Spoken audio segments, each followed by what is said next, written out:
Well, welcome back once again to Talking with Tech. My name is Lucas Stuber, joined today by my friend Rachel Madel down in LA. How are you? I'm so good. How are you? I'm good, and excited to be joined also by Chris Begay, of course. How are you, sir? Fantastic. Happy to be here. So we were thinking that for today, we actually wanted to have more of a conversation with everyone about the concept of core words. It's something that comes up a lot in AAC practice, right? If you haven't heard that phrase before, you might be listening to the wrong podcast. It comes up so much. But we want to kind of start at the beginning, talk about what the definition is, the value of core words in implementation, and then also some specific tips of how to do that, how to integrate that throughout the school day or the day of a student.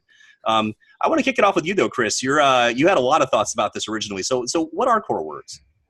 Yeah, so I'm sure the three of us and many listeners out there are trying to figure out ways to tell other people about it. We have to teach people what core words are. So when I do that, the way I start off, and I'm curious to hear what everyone else does, I actually talk about how it's a statistical phenomenon. How if you were to go and record any conversation happening right now and start ticking off the words, you'd find that the majority of the words spoken come from the same set of 300 to 350 words, roughly. So about 80% of what we say are the same 300 to 350 words. And therefore, when you only have so much time, like you only have a limited amount of time to work with students, which words should we focus on? Well, let's focus on these 300 to 350 words because it gives you the biggest bang for your buck. But how else do you explain it? So I actually just made a video about this because I found I was explaining it all the time and I really wanted to use some visuals. So there's a video on my YouTube channel and it goes through it's very visual. So, it goes through the difference between core words and fringe words. I think I use an example of going to the zoo. And if you were going to the zoo, instead of saying elephant, you might say the word see. Instead of saying ice cream, you might say the word eat. So it kind of shows you the difference between core words and fringe words, and it's very visual. And I think the examples really help because we say these things, and it's like, oh, but what is a core word, and is this a core word, or is that a core word? So I think it's important to kind of make it applicable to people so they can really wrap their heads around it. Right.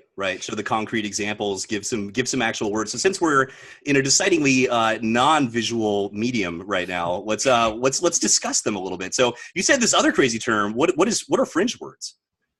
So fringe words are the specific words. So elephant, for example, is they're mostly nouns, and they're incredibly specific. So core words are very general, usually, and they can be used in a variety of situations, which is why we love them as speech therapists so much, is because you can use them all the time in a variety of different routines and with a variety of different materials and toys. So that's core words. And then fringe words on the opposite end is just very specific. I think there's always the example, I feel like, in when people give presentations, when I give presentations, when you're at during an art activity. So you, instead of saying, I need the scissors and I need the glue and all these kind of vocabulary terms that we use in a specific activity, we can use the word go, or we can use the word want, or we can use the word different. So that's just a very concrete example of the difference between core and fringe in a very specific activity. Great. When I'm talking about fringe, the way I like to represent it is, again, with the numbers. So if you think like the average person has, let's say, 15,000 words, let's just say that, right? So that, and if the majority of what we say is made up of these 300 to 350 words, then fringe vocabulary is everything else. It's all the other thousands of words that it might be. And I also think it helps put people in context. So Lucas, Rachel, what I'm going to do right now is a little magic, okay? Some audio magic. I'm going to take a yo-yo and picture that in your mind. I'm moving it back and forth, right? I'm hypnotizing you right now. Go back to when you were in 6th grade. Remember you were in 6th grade, you sat there. I'm feeling very sleepy. That teacher was so nasty to you, remember? But she taught you what the parts of speech were. And so when you think about the parts of speech and you go back and you picture that 6th grade teacher teaching you about the parts of speech, what are they? Well, there's the action words, which are called Verbs. Verbs. Verbs, right? And we have This is a test. This is a test. This is a test. There's what else? We got Nouns. verbs, nouns. We've got those describing words. Prepositions. Prepositions. What else do we have? Pronouns. Pronouns, right? Almost every. Lucas, you're losing. You're losing this game. Rachel, you're winning. Yeah, exactly. And so we have all these parts of speech, and most of the core vocabulary make up most of those parts of speech. The one that is left out, the fringe vocabulary, is Nouns. the nouns, right? I often talk about those. A lot of people will slap me for this, but I call them the bad guys. They're the Mr. Yuck sticker of because they are so often taught and so often not necessarily needed. Yeah, right. That's not to say there aren't times when we need to teach them, and I know we'll get to that later. But just in general, that those are the 20%. So if we're going to spend time, and you only have a limited amount of time, maybe you spend your time on the 80%, on the prepositions, the pronouns. The pronouns they're almost in every sentence we say, so we got to spend time on those.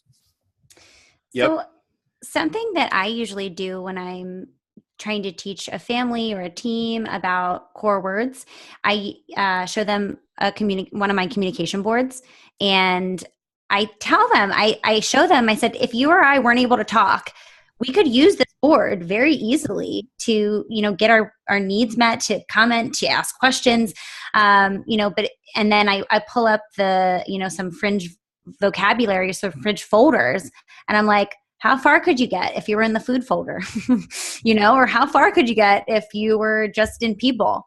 So it's the glue. The core words are the glue that helps build sentences. And I think it's easy to just get really caught up in the specifics of this child likes this toy or this child likes this food. We have to teach them exactly where it is. It doesn't have to be that complicated. We can say eat. Well, one thing I think it's important to note too is that this is not a unique struggle to AAC, right? So the concept of core words and core vocabulary has been used in like sight reading instruction, for example, for ages. And a lot of what I still see out there, despite all the research, for example, is things that have been informed by like the EdMark level 1 reading words for any teachers that are out there. So, this stuff goes back, 70 years now. And it's one of the reasons why, even if you take classes in Rosetta Stone, for example, they're going to try to teach you as an adult the word horse. Because horse was considered to be a very important noun concept for kids 70 years ago. And it's lost a little bit of its salience, right? Like I tried to do Rosetta Stone to learn German, and I can still say Pferd to this day. That's the word for horse. It has never availed me anything, right? So in looking to solve this problem of when I say problem, I guess what is the problem, right? What's the challenge? Like, why is it important to identify these core words? Well, I think the most important thing is that's how you build sentences. So you can only get so far with nouns. So it's just, and then I feel like it's like, okay, this child has tons of nouns. Look at their vocabulary. It's so great, but they're not able to make sentences.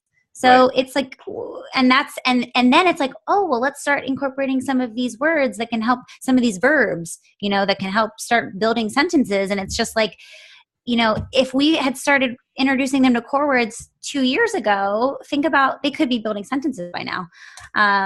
So that's one of the biggest things as far as I'm concerned. Right. Yeah, Rachel, a perfect example I use there is, it's called AAC. And so the C is for communication. And when you have all those nouns there, a kid could take his finger and point to that goldfish cracker, and he's communicating. I almost wonder if we shouldn't be calling it AAL, alternative or augmentative language, because that frames it in a different way. Is that, yeah, these are all words, but what do we do with them? We have to communicate in some way and put them together syntactically and semantically. Mm-hmm. I've had that exact same thought. That's great. I love that. So thinking about the, so I'm going to refer to a resource here, and I encourage you to go and look. We just had Jane Odom on the show from PRC. On the Language Lab, PRC has a good list of their core words that they integrate into the Unity system or the BinSpeak system. There's a lot of history there that we won't go into in terms of PRC, but suffice to say that some of their researchers, like Gail Van Tatenhove, or some of the people that came up with a lot of the stuff we use today in terms of core words back in the 70s through today. But when I look at these one of the questions that I always ask people at conferences, for example, is I'll ask the audience to come up with the 10 words that if they could choose 10 words, what would they be to say for the rest of their life? And inevitably what I find is that I get really noun heavy lists, actually, which is funny. And I had somebody come up to me actually once and gave me verbs only. And I was like, it blew my mind. I was like, yes, like, because that's the abstraction, right? So when we're talking about building sentences, like what would happen if that student didn't have goldfish on their device, right? What would they go to? Yeah. They would use whatever is there. Yeah. Right? So what do you want to put there? The other thing that I always think about too is I don't want a child to have to navigate through 3 or 4 levels of vocabulary folders to get to what they need to say. Think about that for one word. So then, if we expect, a child to be putting lots of words together, think about how long that is. It's just so easy, especially with all of the, systems supporting the core word approach.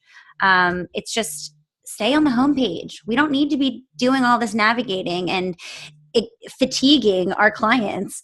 It's just communication. Whenever it becomes hard, kids don't want to do it.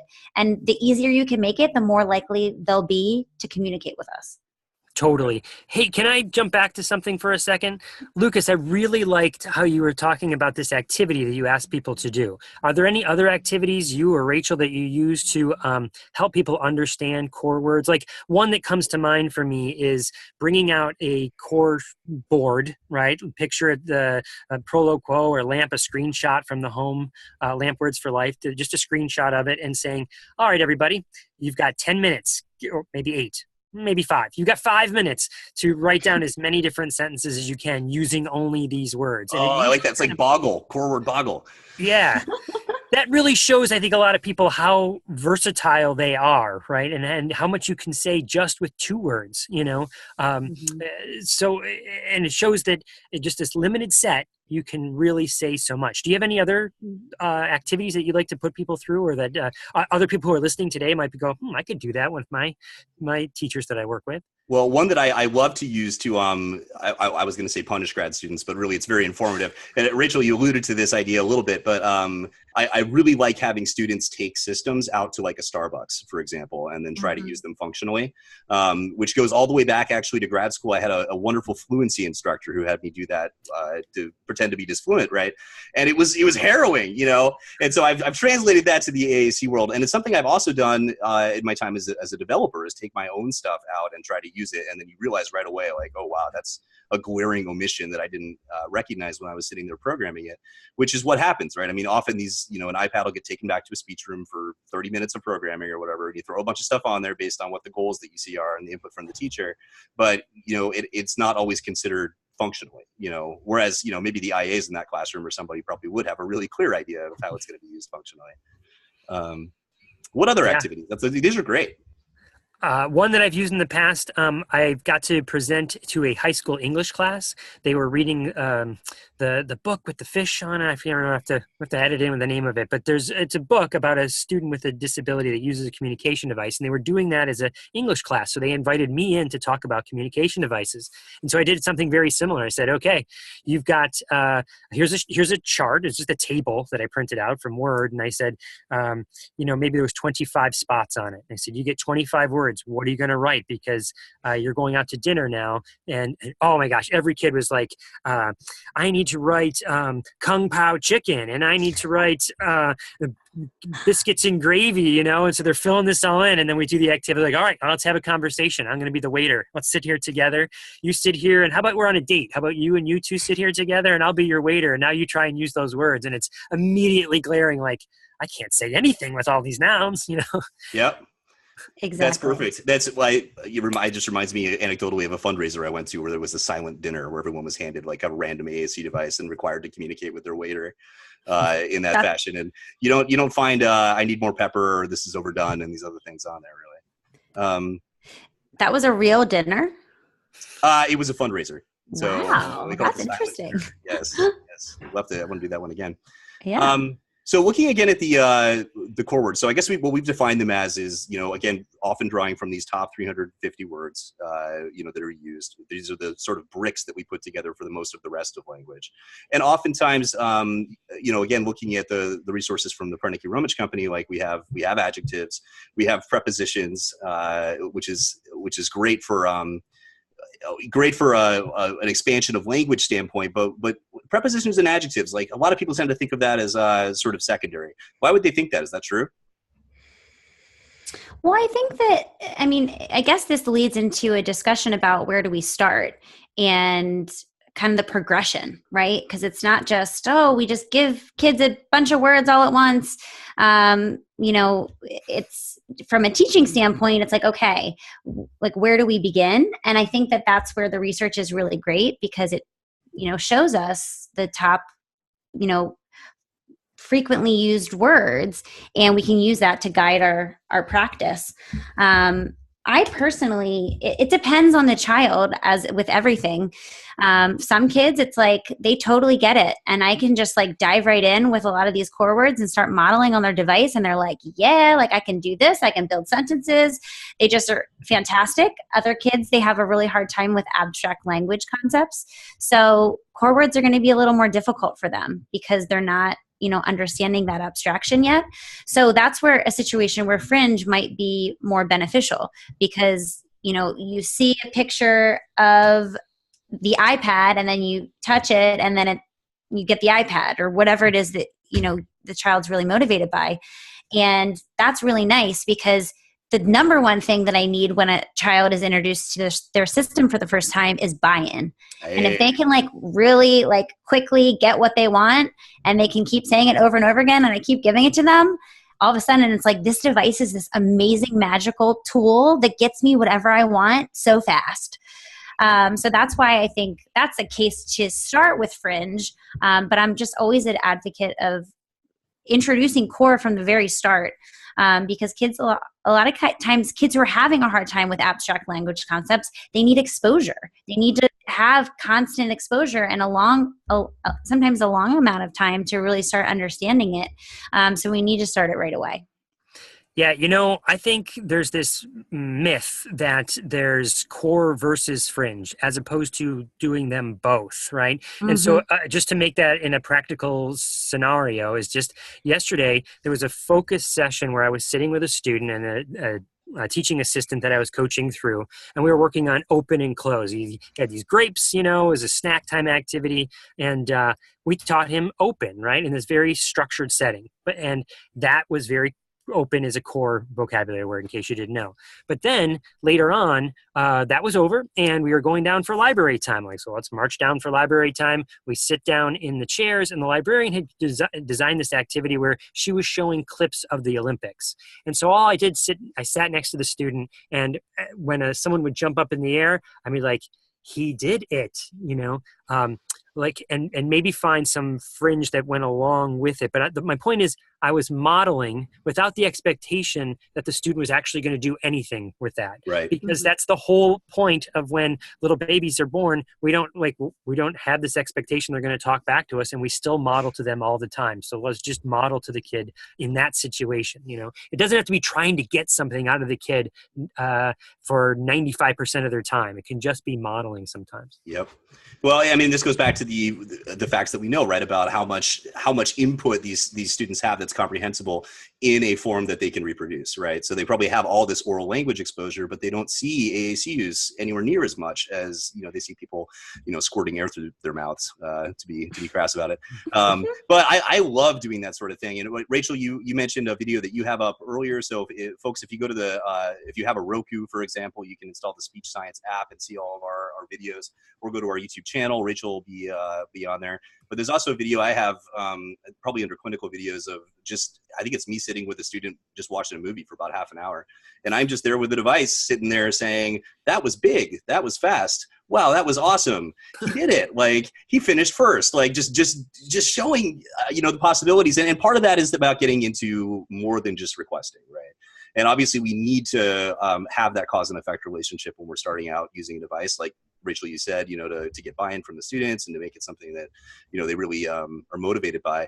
But there's a lot of commenting sort of stuff that you can do that has a really big social reward for the kids that you can do with core, you know.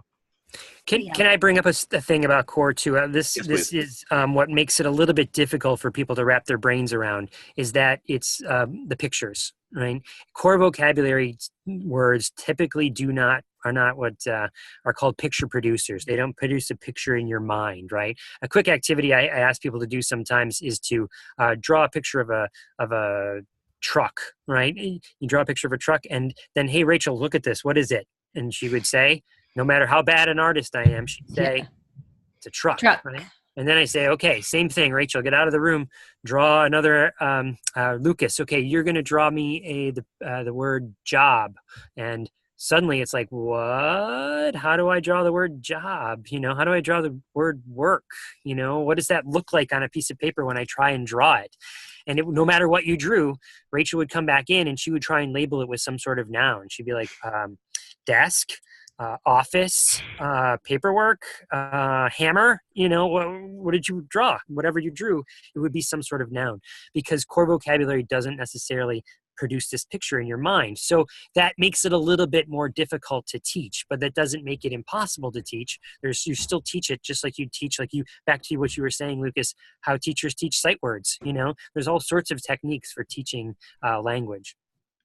Right. And I've been intrigued too to see some devices start to incorporate things like animated GIFs, for example, as the icons to try to scaffold that a little bit.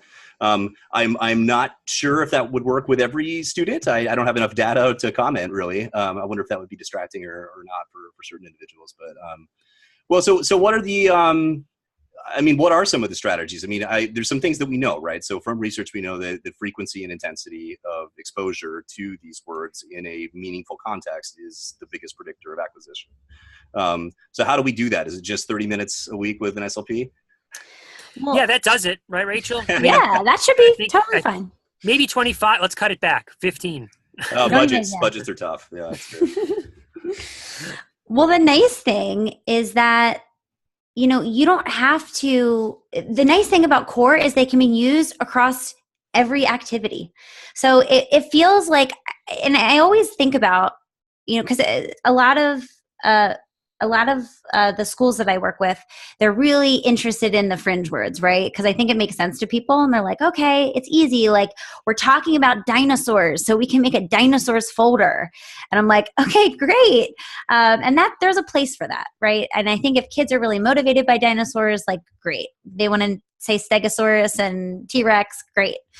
But the nice thing about core is that you can use it across multiple, you know, lesson plans and activities, and it's so easy to generalize.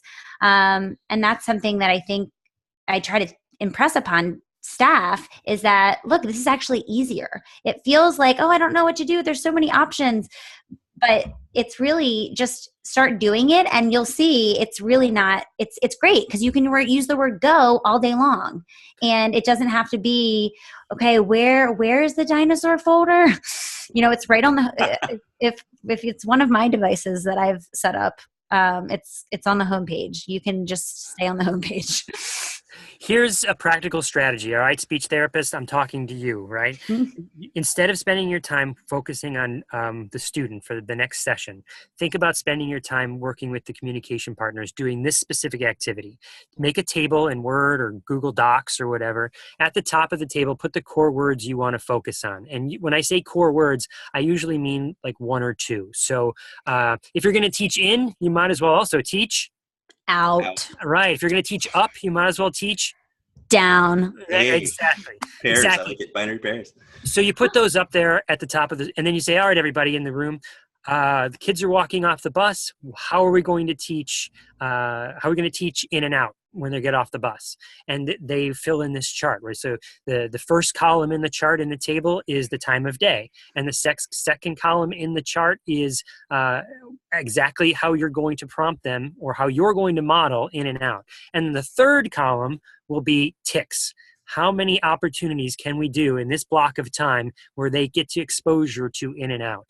And then after we get off the bus, now we're walking down the hallway. And then after the hallway, we're in hanging up our backpack. And now after hanging up our backpack, okay, it's time to go in for circle time. And you just go through your whole day like that, thinking, all right, how are we going to do in and out? How are we going to do an in and out? How are we going to do in and out? And before you know it, you could rack up 200, 300 hits, exposures.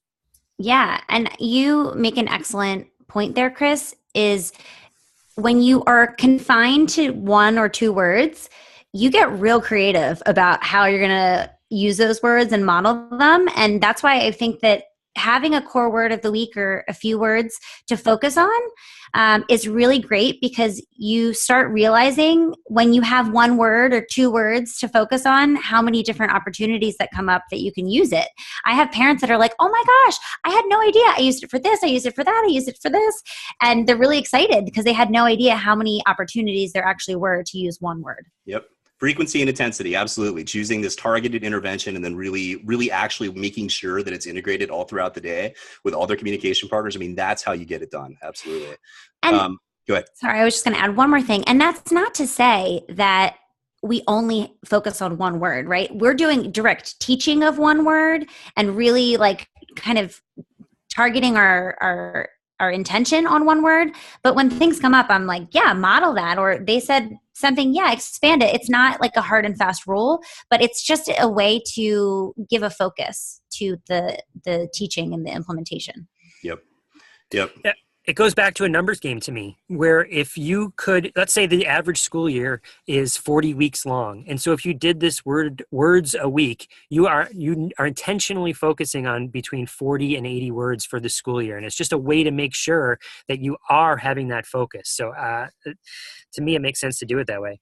And there's a lot of really great resources out there. Practical AAC does an amazing job with Core Word of the Week. Assistiveware actually has their a lot of really great core word of the week. I mean, there's lots and lots of resources out there to help guide you.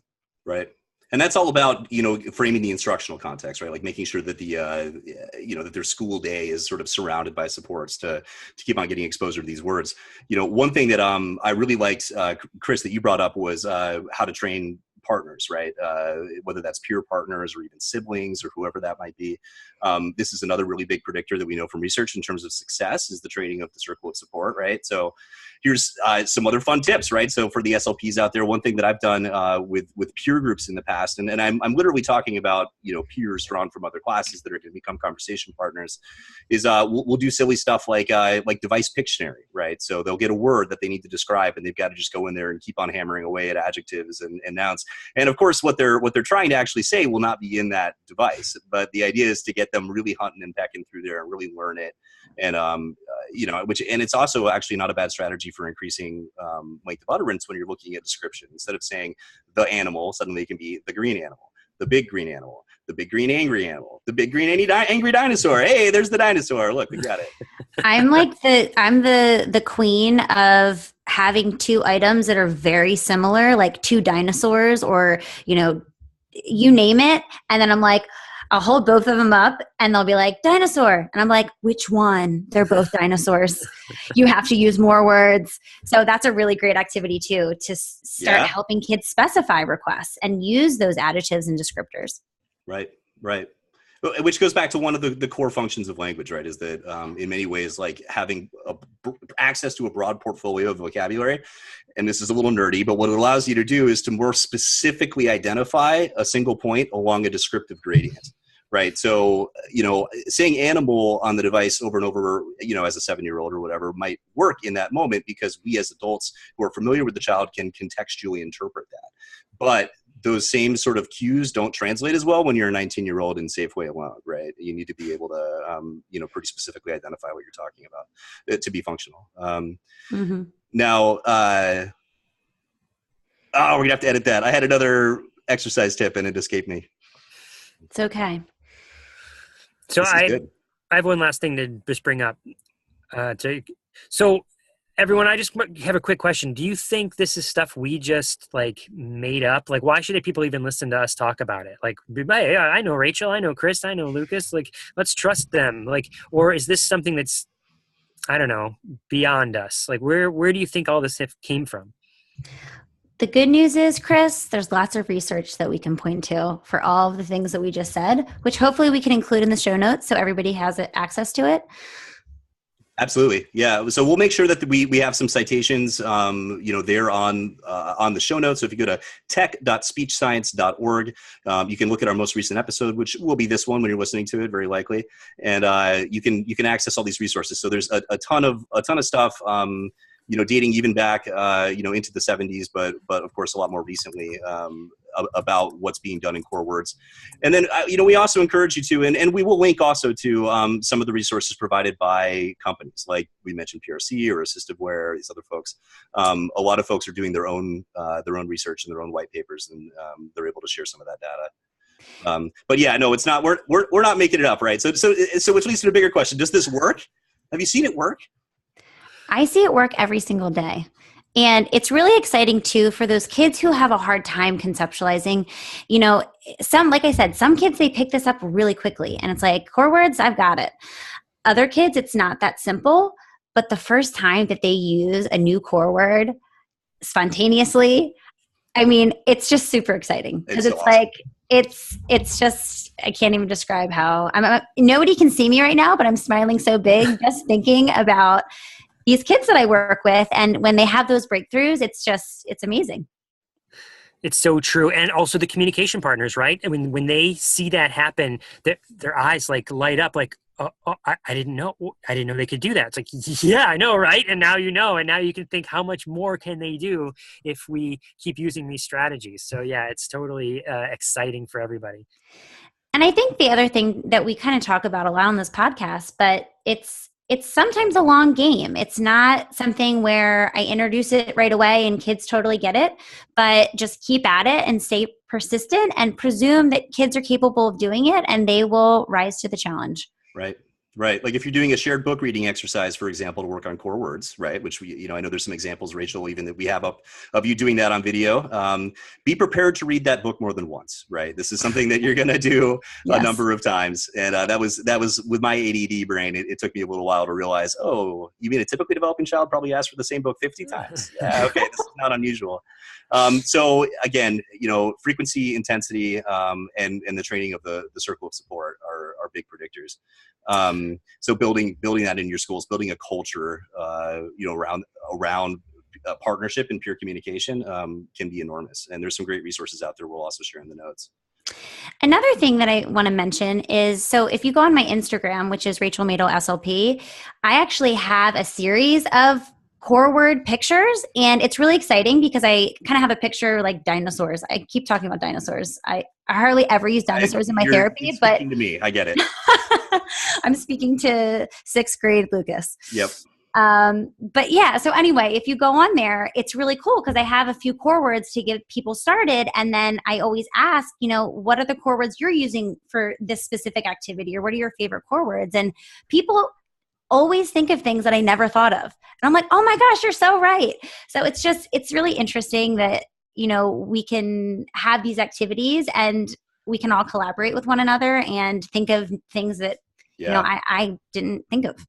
Right. Ask the school team what they see, right. And what they feel like are like, when are they seeing, meltdowns or breakdowns in communication, right? Very often there's a word that's missing right at the core of that, Exactly. Although we have some research that maybe can contradicts that, but so that's one big way. One other thing that I do, and this is somewhat going back to the fringe piece, but I often, and I'm thinking a little bit about private practice here, but I'll ask folks for an interest inventory, for their kids so that I'll know ahead of time what's motivating. But that can be challenging too. So if we could, let's take a moment. Let's throw some wrenches into this. Let's see what do you do when a few things go wrong. So what if you have that fringe page of preferred snacks or whatever it might be, and the student, no matter what you do, is just navigating straight to that and wailing on a choice, and they're not wanting to, attend to the device where you're modeling. What do you do? I have a very specific thing that I do with that exact situation. Typically the kids that I'm working with, they're motivated by food and toys. So we can work on eat and play. And if they're going, to say pretzel, I'll hold up a pretzel and something that you could, like a toy, like a book. and say, do you want to eat, and kind of wave the pretzel in front of them, or do you want to play and wave the toy in front of them, and then model it and just say, oh, you want to eat. And the nice thing is, once kids realize it's quicker, it's like, look, all you have to do is say eat. You just have to say eat. You don't have to go navigate all this like folders. Just say eat. And usually if you have it quick enough, they start picking it up and they're like, oh, cool. All I have to do is say eat. And eventually it will stick. Yeah, great. What about, okay, I'm going to throw you another wrench. Here's another wrench. What about, I'm ready to catch it. Yeah, all right. What about a student with a complex motor profile, right? Where rate enhancement or speed of access is a really big deal. How do you feel about providing, say, a 9-year-old student with Rett syndrome with a new eye gaze device? Should we be exclusively using core, or should we have quick fire phrases, for example, that then would be modeling language back to them that they can select? Yes, I think that we need to balance it all. We obviously want to teach kids how to build language, generatively. So we don't only want phrases where they just kind of hit a button, because we might not know what they want to say. So we have to kind of simultaneously teach those skills. But as far as quick access to things that children need right away, I'm a big believer in those quick fire phrases, especially in a social context, because peers don't have patience to wait for a child to create a sentence like, do you want to play? But if we can have that easy access, they can just hit the button. It's a lot better for social situations, I find. I think this might be one of those places where not everyone has one primary mode of communication. Right now I'm nodding. Right now you're nodding that you understand. We're all me. nodding. And I wonder if that's not the case, where you have a device, or you have multiple actual devices. What I mean by that is when I say device, it could be like a low-tech portion as well. So I could picture some sort of ancillary system that goes along with the primary system that students could be learning to use those sort of phrases. Like, here are my 10 phrases that I like to say all the time, and they're around the fringe of my device, or something like that. Right. Well, and like you made the comment earlier of, it's fine to introduce fringe at the same time as core, right? Just maybe not at the expense of core. Maybe it's fine also to have these quick fire phrases. My preference as a clinician is to be able to introduce those once I know that the student has created them generatively with the device, and so yes, understands the structure. That's not always possible, right? Like maybe the Rett syndrome example is a little bit extreme. But one thing I will say to clinicians out there is that shouldn't be all that's there, right? We need to have the access to that robust core vocabulary. But we also need to make sure the device is motivating and useful and functional, and that they're going to keep on using it, or else they're just going to stare away from that eye gaze and not attend to it. All right. I see that's a little bit tougher. We want to hear your feedback. So please shoot us an email, tech@speechscience.org. You can also go to tech.speechscience.org and give us feedback right there on the site. Also, please join us at Facebook. We've got a pretty big, cool group of really engaged people. We'd love to answer questions there. We got some wonderful feedback even overnight that I was kind of glowing about. And then occasionally we get challenging feedback, which is even better. That's great. We like to grow. But I guess a final wrench here is, what about, we've been addressing one population here, right? Which is the, school age, entry level almost. How would this be different, do we have a different core word vocabulary for adults, for example? No, I think that's part of the research that we'll link into the show notes, is that the core vocabulary is universal, right? So it's from toddler age to geriatric age. It's the same. So the words don't change no matter how old you are. Yep, that's exactly what the research tells us. So that's perfect. Thank you for biting my lead there. I appreciate it. And fringe could change, right? I mean, there's like three, like fringe is context dependent, where as opposed to core, like Rachel said earlier, where it can be useful all throughout the day in different contexts. Fringe is often drawn from like one of three domains, right? Which is either interests, personal circumstance, like parent names, addresses, things like that, or academics, so it'll be pulled in from whatever unit maybe is happening instructionally. And that's going to change a lot when you suddenly have, maybe when I'm talking about a 70-year-old with aphasia that's going into Starbucks, right? That's a different, I don't know if mocha whip needs to be on the French vocabulary of every student. Dark drink. Yay, there we go. Dark drink. Love it. White on top. Yeah, exactly. Let's have an episode where we only can talk in core words. I did that once. One of the AT Tips casts is all core words. Really? I'm totally game for that. This would be fun. We should have, well, sometime.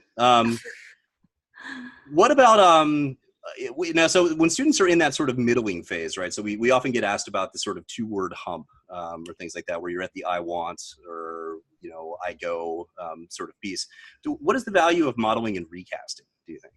Of taking that sentence and then producing like a lengthened utterance to sort of demonstrate? I do it all the time. Yeah. Meaning, when I often think when I'm explaining to communication partners about language development, I expressed it as a staircase, draw a little stair, and I say, okay, the student's probably on this step on the staircase. So we're going to model right here, one step above. You can't see my fingers, everybody, but I'm one step above on my fictional little staircase that I'm drawing in the air here.